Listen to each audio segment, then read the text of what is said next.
ನಮಸ್ಕಾರ, ನಾನು ಪೃಥ್ವಿರಾಜ್ ಹಾರನಹಳ್ಳಿ. ಮೂರು ಪಕ್ಷಗಳಿಗೆ ಬಂಡುಕೋರ ನಾಯಕರ ಟೆನ್ಷನ್ ಇದೆ. ನಾಮಪತ್ರ ವಾಪಸ್ ಪಡೆಯಲಿಕ್ಕೆ ಕಡೆ ಕ್ಷಣದ ಸರ್ಕಸ್ ಮಾಡಲಾಗ್ತಾ ಇದೆ. ಕೆಲವರಿಂದ ಕಿರಿಕು, ಕೆಲವರಿಂದ ಒಪ್ಪಿಗೆಯನ್ನ ಕೊಡಲಾಗ್ತಾ ಇದೆ, ಸಮ್ಮತಿಯನ್ನ ಸೂಚಿಸ್ತಾ ಇದ್ದಾರೆ. ಓಕೆ, ಮನವೊಲಿಸಿದಂತ ಹಿನ್ನೆಲೆಯಲ್ಲಿ ನಾವು ವಾಪಸ್ ಪಡ್ಕೊಳ್ತೀವಿ ಅಂತ ಕೆಲವರು ತಮ್ಮ ನಿರ್ಧಾರವನ್ನ ಪ್ರಕಟ ಮಾಡ್ತಾ ಇದ್ದಾರೆ. 4-5 ಕ್ಷೇತ್ರಗಳಲ್ಲಿ ಕಾಂಗ್ರೆಸ್ ಲೈನ್ ಕ್ಲಿಯರ್ ಆಗಿದೆ. ಬಿಜೆಪಿಯಿಂದ ನಾಮಿನೇಷನ್ ವಾಪಸ್ಗೆ ಸರ್ಕಸ್ ಮಾಡಲಾಗ್ತಾ ಇದೆ. ನ್ಯೂಸ್ 18ನಲ್ಲಿ ನಾಮಿನೇಷನ್ ವಾಪಸ್ನ ಇನ್ನಷ್ಟು ಇನ್ಸೈಡ್ ಮಾಹಿತಿಯನ್ನ ನಿಮ್ಮ ಮುಂದೆ ಇಡ್ತಾ ಇದ್ದೀವಿ. ಎಲ್ಲೆಲ್ಲಿ ಯಾರ್ಯಾರ ಮನವೊಲಿಕೆ ಆಯ್ತು ಅನ್ನುವಂಥದ್ರ ಬಗ್ಗೆನೂ ಕೂಡ ಹೇಳ್ತಾ ಹೋಗ್ತೀವಿ. ತುಂಬಾ ಕುತೂಹಲಕ್ಕೆ ಎಡೆ ಮಾಡಿಕೊಟ್ಟಿದ್ದಂಥ ಕ್ಷೇತ್ರಗಳಲ್ಲಿ ಸಾಕಷ್ಟು ಅಸಮಾಧಾನ ಇತ್ತು. ಆ ಕ್ಷೇತ್ರಗಳಲ್ಲಿ ಟಿಕೆಟ್ ಸಿಗಲಿಲ್ಲ ಅಂತ ಒಂದ್ ಕಡೆ ಕಾಂಗ್ರೆಸ್ ಇಂದ ಬಿಜೆಪಿಯಿಂದ ಅಸಮಾಧಾನಗೊಂಡು ಬಂಡಾಯವೆದ್ದು ಪಕ್ಷೇತರಾಗಿ ನಾಮಪತ್ರವನ್ನ ಸಲ್ಲಿಸಲಾಗಿತ್ತು. ನಿಮಗೆ ತೋರಿಸ್ತಾ ಇದ್ವಿ ನಾಮಪತ್ರ ವಾಪಸ್ ರೆಬಲ್ಸ್ ಮನವೊಲಿಕೆ ಆಗಿರುವಂಥದ್ದು. ಕುಮಟಾದಲ್ಲಿ ಕಾಂಗ್ರೆಸ್ ಬಂಡಾಯ ಅಭ್ಯರ್ಥಿಯಾಗಿದ್ದಂಥ ಶಾರದಾ ಶೆಟ್ಟಿ ಅವರನ್ನ ಮನವೊಲಿಸಲಾಗಿದೆ. ಚಕ್ಕಪೇಟೆಯಲ್ಲೂ ಕೂಡ ಅಷ್ಟೇ ಕಾಂಗ್ರೆಸ್ನ ಬಂಡಾಯ ಅಭ್ಯರ್ಥಿಯಾಗಿದ್ದಂಥ ಗಂಗಾಂಬಿಕೆ ಮಲ್ಲಿಕಾರ್ಜುನ್ ಅವರನ್ನ ಮನವೊಲಿಸಲಾಗಿರುವಂಥದ್ದು.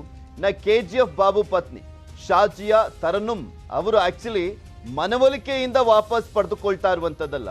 KGF ಬಾಬು ಒಂದ್ ಕಡೆ ಸ್ಪರ್ಧೆ ಮಾಡಿದಾರಲ್ಲ, ಸೊ ಹೀಗಾಗಿ ನನ್ನ ಪತ್ನಿ ಬೇಡ ಅಂದ್ಬಿಟ್ಟು ಅವರ ಒಂದು ನಾಮಪತ್ರವನ್ನ ವಾಪಸ್ ಪಡ್ಕೊಂಡಿರುವಂಥದ್ದು. ಬಿಜೆಪಿ ಧಾರವಾಡ ಗ್ರಾಮಾಂತರ ಬಸವರಾಜ ಕೊರವರ್ ಅವರ ನಾಮಪತ್ರ ವಾಪಸ್ ಪಡ್ಕೊಳ್ತಾ ಇದ್ದಾರೆ. ರೆಬಲ್ಸ್ ಮನವೊಲಿಕೆ ಆಗಿದೆ. ಅಲ್ಲಿ ಬಿಜೆಪಿ ಧಾರವಾಡ ಗ್ರಾಮಾಂತರ ಕ್ಷೇತ್ರದ ಅಭ್ಯರ್ಥಿ ಅಂದ್ರೆ ಟಿಕೆಟ್ ಆಕಾಂಕ್ಷಿತರಾಗಿದ್ರು ಬಸವರಾಜ್ ಅವರು. ಟಿಕೆಟ್ ಸಿಗದಂತ ಹಿನ್ನೆಲೆಯಲ್ಲಿ ಬಂಡಾಯವಾಗಿ ಸ್ಪರ್ಧೆ ಮಾಡಲಿಕ್ಕೆ ಅವರು ನಾಮಪತ್ರ ಸಲ್ಲಿಸಿದ್ರು. ಇನ್ನ ಧಾರವಾಡ ತವನಪ್ಪ ಅಷ್ಟಗಿ ಅವರನ್ನ ಮನವೊಲಿಸಲಾಗಿದೆ.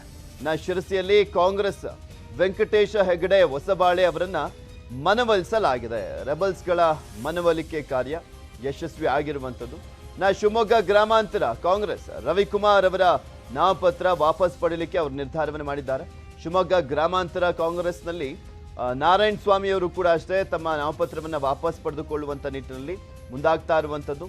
ಹುಬ್ಬಳ್ಳಿ ಧಾರವಾಡ ಸೆಂಟ್ರಲ್ ಅಲ್ತಾಫ್ ಕಿತ್ತೂರ್ ಅವರು ಜಗದೀಶ್ ಶೆಟ್ಟರ್ ಅವರಿಗೆ ಟಿಕೆಟ್ ಕೊಟ್ಟಂತ ಹಿನ್ನೆಲೆಯಲ್ಲಿ ಅಸಮಾಧಾನಗೊಂಡು ಬಂಡಾಯವಾಗಿ ಸ್ಪರ್ಧೆ ಮಾಡಲಿಕ್ಕೆ ಅವರ ನಾಮಪತ್ರವನ್ನ ಸಲ್ಲಿಸಿದ್ರು. ಅವರು ಕೂಡ ಅವರ ಮನವೊಲಿಸುವಂತ ನಿಟ್ಟಿನಲ್ಲಿ ಯಶಸ್ವಿ ಆಗಿದೆ ಕಾಂಗ್ರೆಸ್. ಇಲ್ಲಿ ಹೆಚ್ಚಿನದಾಗಿ ಕಾಂಗ್ರೆಸ್ ತನ್ನ ಬಂಡಾಯ ಅಭ್ಯರ್ಥಿಗಳನ್ನ ಮನವೊಲಿಸುವಂತ ನಿಟ್ಟಿನಲ್ಲಿ ಆ ಒಂದು ಕಾರ್ಯದಲ್ಲಿ ಯಶಸ್ಸನ್ನ ಸಾಧಿಸಿದ್ದಾರೆ. ಇನ್ನು ಬಿಜೆಪಿಯವರು ಕೂಡ ಅಷ್ಟೇ 2-3 ಕ್ಷೇತ್ರಗಳಲ್ಲಿ ಸಾಕಷ್ಟು ಬಂಡಾಯ ಇದ್ದಿದ್ದಂಥ ಅಭ್ಯರ್ಥಿಗಳನ್ನ ಮನವೊಲಿಸುವಂತ ನಿಟ್ಟಿನಲ್ಲಿ ಸಕ್ಸಸ್ ಆಗಿದ್ದಾರೆ. ಇದ್ರ ಬಗ್ಗೆ ಇನ್ನಷ್ಟು ಮಾಹಿತಿಯನ್ನ ನೀಡ್ತಾರೆ ನಮ್ಮ ಪೊಲಿಟಿಕಲ್ ಬ್ಯೂರೋ ಮುಖ್ಯಸ್ಥರಾಗಿರುವಂತ ಚಿದಾನ್ ಪಟೇಲ್ ನಮ್ಮ ಜೊತೆ ನೇರ ಸಂಪರ್ಕದಲ್ಲಿ ಜಾಯಿನ್ ಆಗ್ತಾ ಇದ್ದಾರೆ. ಚಿದಾನ್ ಪಟೇಲ್, ಬಂಡುಕೋರರು ಯಾವಾಗಲೂ ಕೂಡ ಅಷ್ಟೇ ತನ್ನ ಪಕ್ಷದ ಟಿಕೆಟ್ ಸಿಗದಂತ ಹಿನ್ನೆಲೆಯಲ್ಲಿ ಏನಾದರೂ ಬಂಡಾಯವಾಗಿ ಸ್ಪರ್ಧೆ ಮಾಡಿದಂತ ಸಂದರ್ಭದಲ್ಲಿ ಒಂದು 5-10 ಸಾವಿರ ಮತಗಳನ್ನ ಪಡ್ಕೊಂಡಂತ ಟೈಮ್ನಲ್ಲಿ ಅಲ್ಲಿ ಅಧಿಕೃತ ಅಭ್ಯರ್ಥಿನೇ ಸೋತಿರುವಂತ ಸಾಕಷ್ಟು ಎಕ್ಸಾಂಪಲ್ಗಳನ್ನ ನೋಡಿದೀವಿ, ಅವ್ರು ಗೆಲ್ಲದೇ ಇದ್ದರೂ ಕೂಡ. ಸೊ ಈಗ ಯಾವ ರೀತಿಯಾಗಿ ಯಶಸ್ವಿ ಆಗಿದ್ದಾರೆ ಅಂತ ಹೇಳ್ಬೋದು ಕೆಲವೊಂದು ಕ್ಷೇತ್ರಗಳ ವಿಚಾರಕ್ಕೆ ಸಂಬಂಧಪಟ್ಟಂತೆ ನೋಡಿದಾದ್ರೆ? ಜೆಡಿಎಸ್ ಮತ್ತು ಬಿಜೆಪಿ ಈ ಮೂರು ಪಕ್ಷಗಳಿಗೆ ತಲ್ಲಣವಾಗಿ ಪರಿಣಮಿಸಿರುವಂತದ್ದು. ಅನೇಕ ಕಡೆ ಬಂಡಾಯ ಅಭ್ಯರ್ಥಿಗಳು ಕಣದಲ್ಲೇ ಇರ್ತಕ್ಕಂಥದ್ದು ಮತ್ತು ಬಹಳಷ್ಟು ಕಡೆ ಬಂಡಾಯ ಅಭ್ಯರ್ಥಿಗಳನ್ನ ಮನವೊಲಿಕೆ ಮಾಡಿ ಕಣದಿಂದ ಹಿಂದೆ ಸರಿಯುವಲ್ಲಿ ಕಾಂಗ್ರೆಸ್ ಮತ್ತು ಬಿಜೆಪಿ ಸಕ್ಸಸ್ ಆಗಿರುವಂತದ್ದು. ಬೆಂಗಳೂರಿನ ಚಿಕ್ಕಪೇಟೆ ಕ್ಷೇತ್ರದಲ್ಲಿ ಬಂಡಾಯ ಅಭ್ಯರ್ಥಿಯಾಗಿ ಗಂಗಾಂಬಿಕಾ ಮಲ್ಲಿಕಾರ್ಜುನ ಸ್ಪರ್ಧೆಯನ್ನ ಮಾಡಿದ್ರು. ಇದೀಗ ಹೈಕಮಾಂಡ್ ಮತ್ತು ಸ್ಥಳೀಯ ನಾಯಕರ ಮನವೊಲಿಕೆಯಿಂದ ಅವರೀಗ ಕಣದಿಂದ ಹಿಂದೆ ಸರಿದಿರುವಂತದ್ದು. ಆ ಮುಖಾಂತರ ಅಧಿಕೃತ ಅಭ್ಯರ್ಥಿ RV ದೇವರಾಜ್ ಅವರಿಗೆ ಬೆಂಬಲವನ್ನು ಕೊಡ್ತಿರುವಂತದ್ದು. ಇನ್ನ ಬಹಳಷ್ಟು ರಣಕಣ ಅಂತ ಹೇಳಿ ಕರೆದುಕೊಳ್ತಕ್ಕಂತ ಮಂಡ್ಯದಲ್ಲಿ ರಾಮಚಂದ್ರ ಅಂದ್ರೆ ಜೆಡಿಎಸ್ ನ ಮಂಡ್ಯದಲ್ಲಿ ರಾಮಚಂದ್ರ ಅಂದ್ರೆ ಜೆಡಿಎಸ್ ನ ಅಭ್ಯರ್ಥಿ ವಿರುದ್ಧ ಬಂಡಾಯ ಅಭ್ಯರ್ಥಿಯಾಗಿ ಒಟ್ಟು 3 ಸ್ಪರ್ಧೆ ಮಾಡಿದ್ರು. 3ರಲ್ಲಿ 2 ಕಣದಿಂದ ವಾಪಸ್ ಹಿಂದೆ ತೆರೆದು ಅದರಲ್ಲಿ ಬಂಡಾಯ ಅಭ್ಯರ್ಥಿಯಾಗಿದ್ದಂತಹ ವಿಜಯಕುಮಾರ್ ಅವರಿಗೆ ಬೆಂಬಲವನ್ನು ಕೊಡಲಿಕ್ಕೆ ತೀರ್ಮಾನವನ್ನು ಮಾಡಿರುವಂತದ್ದು. ಆ ಮುಖಾಂತರ ಇಲ್ಲಿ ಮಂಡ್ಯದಲ್ಲಿ ಇದು ಜೆಡಿಎಸ್ಗೆ ಮತ್ತಷ್ಟು ಟೆನ್ಷನ್ ಕೊಡುವ ಸಾಧ್ಯತೆ ಇರತಕ್ಕಂಥದ್ದು.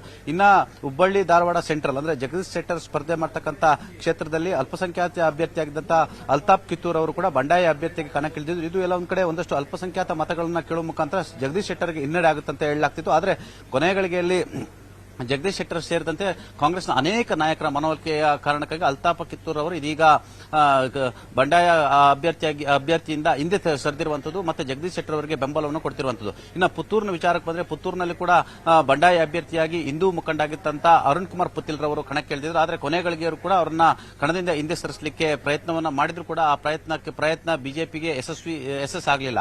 ಇದಲ್ಲದೆ ಅನೇಕ ಕಡೆ ಬಂಡಾಯ ಅಭ್ಯರ್ಥಿಗಳು ಬಿಜೆಪಿ ಮತ್ತು ಕಾಂಗ್ರೆಸ್ಗೆ ನುಂಗಲಾರದ ಬಿಸಿ ತುಪ್ಪವಾಗಿ ಪರಿಣಮಿಸಿರುವಂತದ್ದು ಇರ್ತಕ್ಕಂಥದ್ದು, ಬೆಳಗಾವಿಯಲ್ಲಿ ಕೂಡ ಅನೇಕರು ಇರ್ತಕ್ಕಂಥದ್ದು.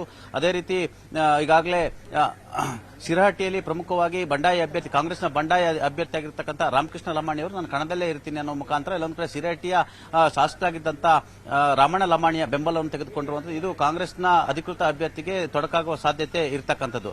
ಅದೇ ರೀತಿ ಬೆಂಗಳೂರಿನಲ್ಲಿ ಕೆಜಿಎಫ್ ಬಾಬು ಅವರ ಪತ್ನಿ ಈಗ ಕಣದಿಂದ ಹಿಂದೆ ಸರಿದಿರುವಂಥದ್ದು ಕೂಡ ಕಾಂಗ್ರೆಸ್ಗೆ ಇದೆಲ್ಲ ಒಂದು ಕಡೆ ಅನುಕೂಲ ಆಗುವ ಲೆಕ್ಕಾಚಾರದಲ್ಲಿ ಇರುವಂಥದ್ದು. ಇನ್ನು ಪ್ರಮುಖವಾಗಿ ಕೋಲಾರ ಜಿಲ್ಲೆಯ ಮಾಲೂರು ಕ್ಷೇತ್ರದಲ್ಲಿ ಭಾರತೀಯ ಜನತಾ ಪಕ್ಷದ ಅಧಿಕೃತ ಅಭ್ಯರ್ಥಿ ಮಂಜುನಾಥ್ ಗೌಡರ ವಿರುದ್ಧ ಊಡಿ ವಿಜಯಕುಮಾರ್ ಸ್ಪರ್ಧೆಯನ್ನು ಮಾಡಿದ್ರು. ಅವರು ಬಂಡಾಯ ಅಭ್ಯರ್ಥಿಯಾಗಿ ಕಣಕ್ಕಿಳಿದಿದ್ರು.